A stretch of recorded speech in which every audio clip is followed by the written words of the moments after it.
بزرگ عالم تھے حضرت مولانا خادم حسین صاحب رضوی۔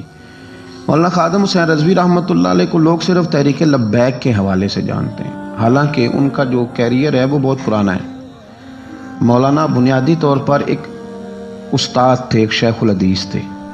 ان کا جو بیسک کارنامہ ہے وہ یہ ہے کہ وہ درجنوں نہیں سینکڑوں علماء کے استاد ہیں، سینکڑوں علماء کے، یعنی میں نے سوچ سمجھ کے لفظ کہا، انہوں نے سینکڑوں لوگوں کو رسول اللہ کا دین پڑھایا ہے، اور ان کے اب شاگردوں کے شاگرد بھی مدرسوں میں پڑھاتے ہیں۔ مولانا ایک بڑے غریب سے سادے سے گھرانے میں وہ پیدا ہوئے تھے، انہوں نے بڑی سادہ اور آخر تک زندگی انہوں نے وزاداری والی گزاری، سادگی والی گزاری، حسین گزاری۔ کسی شخص کے ایک ہوتا ہے کسی کے نظریے سے اختلاف کرنا، ایک ہوتا ہے کسی کے طریقہ کار سے اختلاف کرنا۔ کچھ لوگوں نے ان کے طریقہ کار سے اختلاف کیا ہے، لیکن ان بندے کا نظریہ اتنا شاندار تھا کہ نظریے سے کسی نے اختلاف نہیں کیا۔ لوگوں نے یہ ضرور کہا کہ یہ فلانی بات اس طرح ہو جاتی تو ٹھیک تھا، لیکن یہ سب نے کہا کہ بندہ بات ٹھیک کرتا ہے۔ نظریے سے، فکر سے لوگ مطمئن ہو جائیں کسی زندہ کیا رہتا ہے؟ نظریہ۔ زندہ کیا رہتا ہے؟ نظریہ۔ فکری طور پر ایک خوبصورت آدمی تھے، ایک بڑے منجے ہوئے آدمی تھے، ایک وزادار آدمی تھے، ایک صاف ستھرے آدمی تھے۔ میری ان سے ملاقات اس وقت ہوئی تھی پہلی دفعہ جب وہ بالکل ٹھیک تھے، ٹانگوں پہ چلتے تھے۔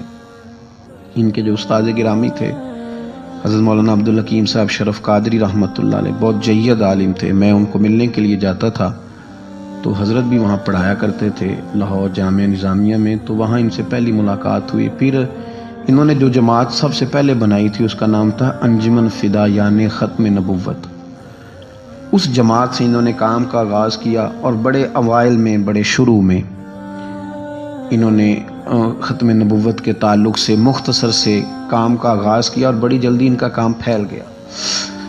مکی پیر مکی دربار میں یہ اوقاف کی مسجد کے سرکاری خطیب تھے، لیکن حضرت ممتاز قادری صاحب رحمۃ اللہ علیہ کی شہادت پہ انہوں نے سرکاری ملازمت چھوڑ دی تھی۔ اس کے بعد انہوں نے بڑی محنت کی، بڑی جد و جہد کی، بڑی کاوش کی، بیمار اور معذور ہونے کے باوجود بڑی کوششیں فرمائیں، اور بڑے نڈر تھے، بڑے بے باک تھے، بڑے خوبصورت تھے۔ سب سے بڑی بات یہ تھی کہ سکہ عالم دین تھے۔ جماعت کسی بھی سیاسی جماعت کے پاس اتنا تگڑا بندہ نہیں جس طرح کہ حضرت مولانا خادم حسین رضوی صاحب تھے۔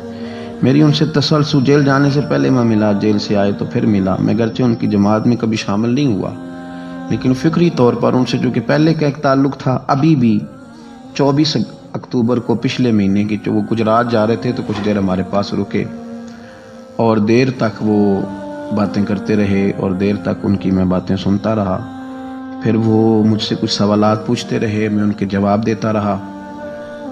پھر اچانک جو ہے وہ کچھ دن پہلے خبر ملی کہ ان کا طبیعت ان کی بڑی علیل ہے۔ میں نے تیمارداری کے لیے کچھ ان کے جو قریبی لوگ تھے ان سے رابطہ کیا، بتایا کہ آپ ٹھیک ہیں، آپ تھوڑے بیمار ہیں۔ پھر کل اللہ تبارک و تعالیٰ کا فیصلہ قدرت آیا، اور تیزی کے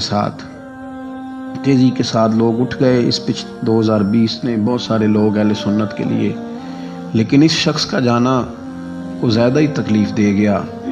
دل مائل نہیں ہوا، میں تو ناشتہ نہیں کر پایا طبیعت، اور میں نے پہلی دفعہ فیصلہ کیا تھا میں جمعہ نہیں چھوڑا کرتا۔ سوچا تھا کہ اگر جمعے کے بعد جنازہ ہوا تو جمعہ لاہور جا کے پڑھوں گا، لیکن ان کی نماز جنازہ کل 10 بجے ہے۔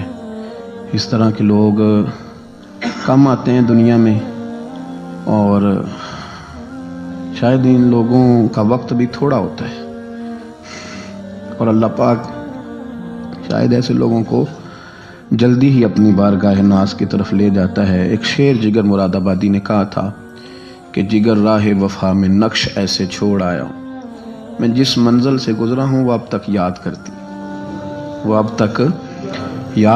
ہے۔ اور مجھے نا ایک دفعہ کسی شخص نے کہا کہ آپ کے خاندان کا قبرستان کہاں کر کے ہے؟ لوگ لکھنے والے جو لوگ ہوتے ہیں وہ پوچھتے رہتے ہیں کہ اس بندے نے کیا وصیت کی ہے، تحریری والے لوگ۔ تو میں نے انہیں کہا کہ قبر بھی بانی جائے گی۔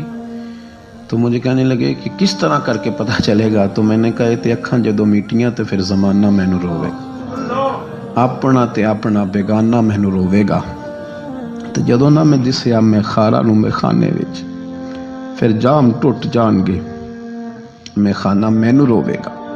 کئی لک لک رون گے تو کئی بک بک رون گے، گلیاں دا یانا تے سیانا۔ یہ الگ بات ہے کہ بے قدراں کچھ قدر نہ جاتی، کیتی خوب تسلی ہو، دنیا دار تے پجاری زردے اتے آندے گل ٹلی ہو، بک بک روسا نکھیاں تکیو وے خویلی کلی ہو، کوچ نصیر اساں جدوں کیتی پے جانی تھر تھلی۔ یہ بڑے قیمتی وجود کے لوگ ہیں، اللہ کریم ان کو اپنی خاص رحمتوں سے مالا مال فرمائے۔